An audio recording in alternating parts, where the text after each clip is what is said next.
curious, who do you represent?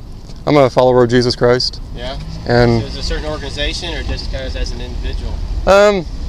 Well, I'm an abolitionist. There's a network of abolitionists across the country. Yep. And abolish human abortion. Okay. And I'm just a Christian who wants to abolish abortion and exhort my brethren to end it.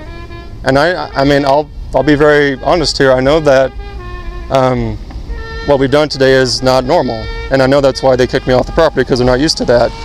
But part of why we came to the entrance with signs and literature, megaphone, is, as I was saying, to serve as a loud wake-up call, because I know a lot of people disagree with doing it this way or even going out street preaching, but I just tell them certain methods communicate more urgency than other methods, and this communicates an urgency that it's like trying to shake Christians up from their apathy, from their sleep, as the Lord, He's shaken me.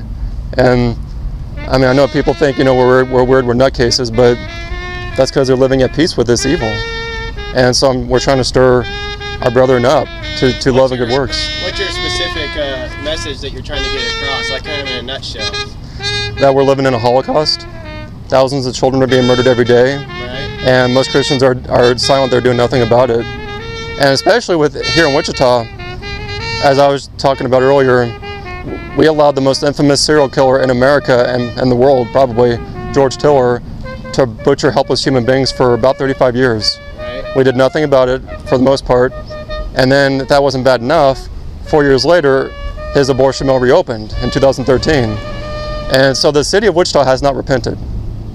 The city, in fact, there are far fewer people coming out to the abortion mill than there were when George Tiller was alive. Well, the city of Wichita is a government entity, right? I mean, there's a lot of individuals out there who weren't happy with what was going on. A lot of people are protesting and stuff, but they're not in charge, unfortunately, of the city rules. And but to say that the city as a whole agreed with it, the officials of the city or the government might have. But I would say there's a lot of citizens who did not agree with that. Would you agree with that?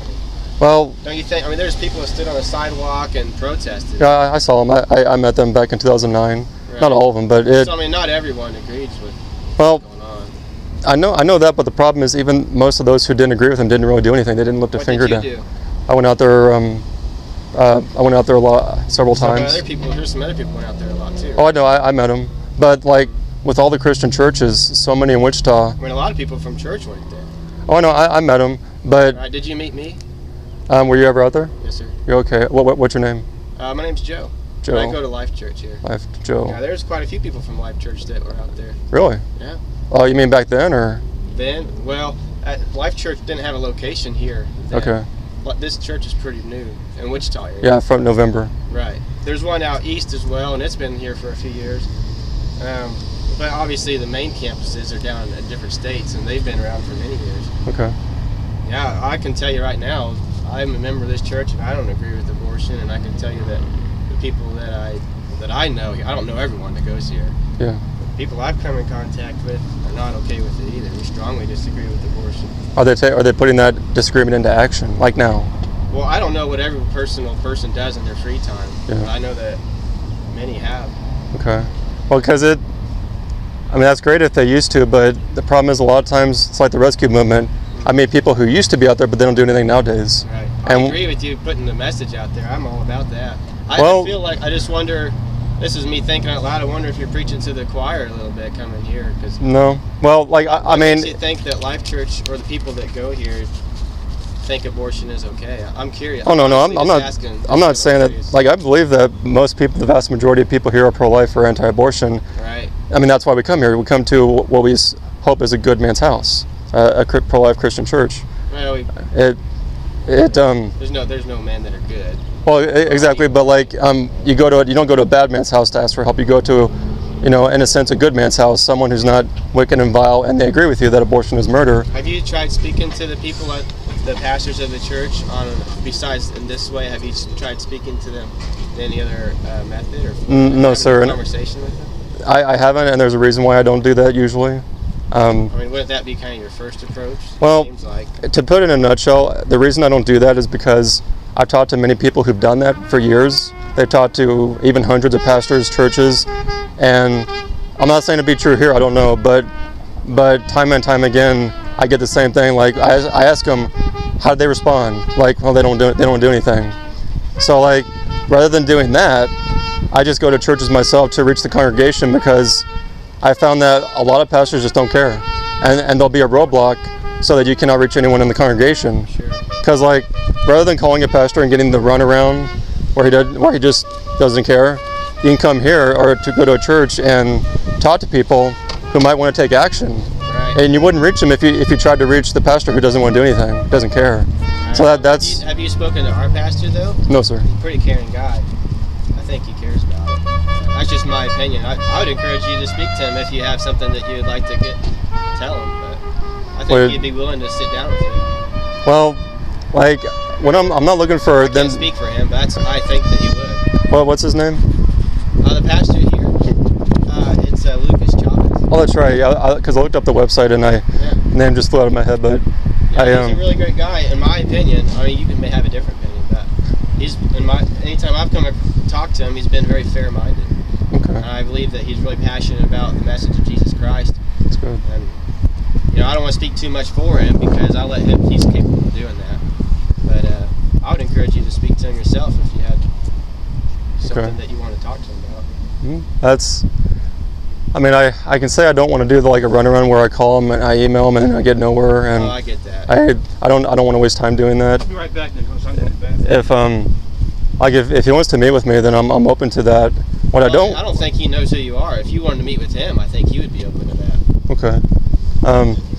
Like, what I don't want the churches to do is to set up another program where they say, if you feel called to do this, then maybe you can go out to the abortion mill. No, we need to go out there, and the pastors should be leading their congregations out to the abortion mills and out to the streets, showing this abortion holocaust to the people.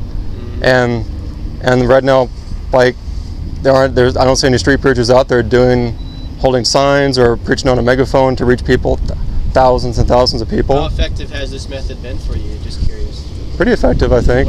How have you seen the results of it? Well, how have you you mean like street preaching or just going to different places? Well, like what you're doing right now, speaking on the megaphone and having him do the trumpet and have these signs. How have you been able to measure the results of that, the effectiveness of that? It's kind of, I mean, you can't see all the results, obviously, but... So how do you know it's working? I'm just curious. Because I know people change their minds. People, they get, even a few, they'll wake up. But you're not 100% sure what the results of your specific actions are, is that right? I mean, I can't read people's minds and their hearts, but I know people wake up to it. I know there are people that hate. Do you have a single instance of a single person that you know of specifically that has changed their minds as a result of you speaking on your loudspeaker at a church? Sorry, like the loudspeaker, nothing comes to mind, but I know. How often do you do that? All the time. Yeah. I mean, just in general, all the time. At churches, depends. Like, if I can get close to the people and engage them, I don't use a megaphone. There's no reason to. Sure. I didn't want to use it here, but they kicked me off the property, so I didn't have a choice. And it's a little disruptive. It's so loud. I mean, it hurts my ears a little bit. Okay. And so when you're right by the door, I think they don't want to bother you. People come here.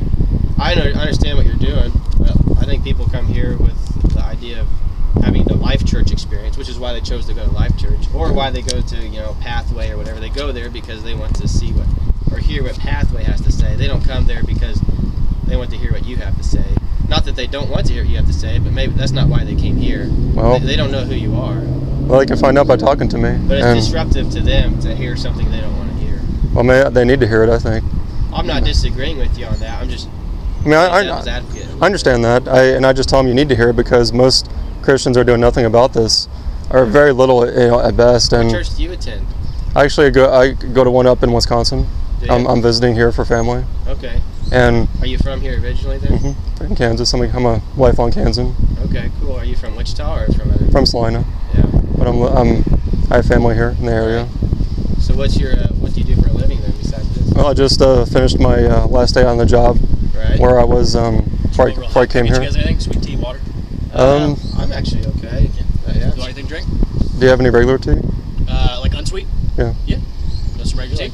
Yeah, that'd be good. You want to take the golf cart? Oh yeah, we can do that. I didn't catch your first name. Thank you. I told you mine, but what's your name? Nicholas. Nicholas? Yes, sir. All right, cool. Good handshake.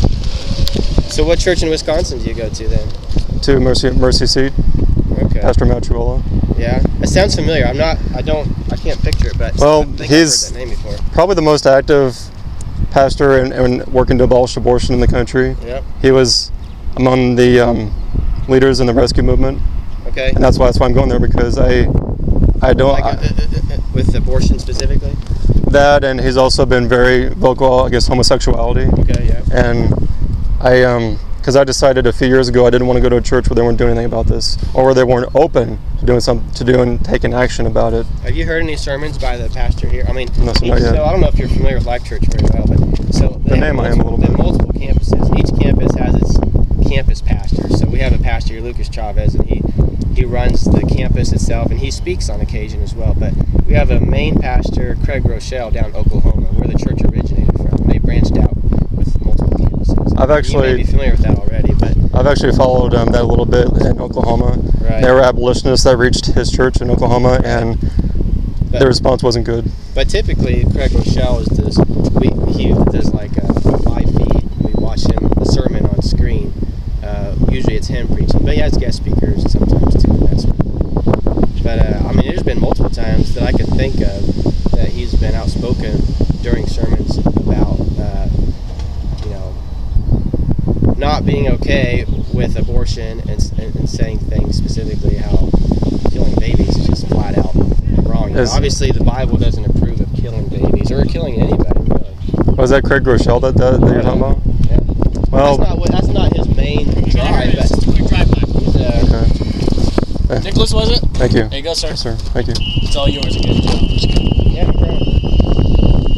But I can think of a few times when he's spoken out against it. So I'd encourage you to listen to a few. I think you might be surprised pleasantly at what kind of messages are taught. I mean, you can have good messages at a church, but like how they put that into action. Like I know the one I watched a little bit of how they not everybody there, because there were some good responses. Right. But like, I mean, abolitionists, they basically kind of gave up on live church because they saw they didn't want to do anything, as a whole. Mm-hmm. And they hopefully this one is different, but I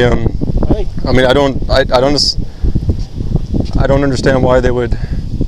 I mean, I guess I could see where they're coming from. I don't agree with it. Right. Why?